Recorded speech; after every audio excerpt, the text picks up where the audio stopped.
এবার অনেকটা ঘোষণা দিয়েই যুক্তরাষ্ট্র আর ইসরায়েলের পাশ থেকে সরে দাঁড়ালেন ইউরোপীয় নেতারা।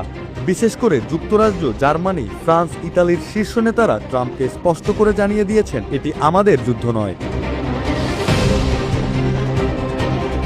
এদিকে বিশ্লেষকরা বলছেন, ইউরোপীয় নেতাদের এমন ভোলবদল চলমান যুদ্ধের ময়দানে নতুন মেরুকরণের ইঙ্গিত দিচ্ছে। ইউরোপীয় নেতারা ট্রাম্পের সঙ্গ ত্যাগ করলেও ইরানের পক্ষে অবস্থান নিচ্ছে কিনা সেটা স্পষ্ট নয়। তবে তাদের সাম্প্রতিক মন্তব্যগুলো ইরানের পক্ষেই যাচ্ছে, যা নতুন করে উত্তাপ ছড়াচ্ছে মধ্যপ্রাচ্যের ময়দানে। ইরানের বিরুদ্ধে যুক্তরাষ্ট্রের প্রেসিডেন্ট ডোনাল্ড ট্রাম্পের যুদ্ধের তৃতীয় সপ্তাহ চলছে। এই যুদ্ধের কারণে ইউরোপীয় নেতারা এক কঠিন পরিস্থিতির মুখে পড়েছেন। একদিকে হরমুজ প্রণালী দিয়ে জাহাজ চলাচল পূর্ণমাত্রায় চালু করার জন্য তাদের কাছে সাহায্য চাইছে ট্রাম্প, অন্যদিকে যুক্তরাষ্ট্র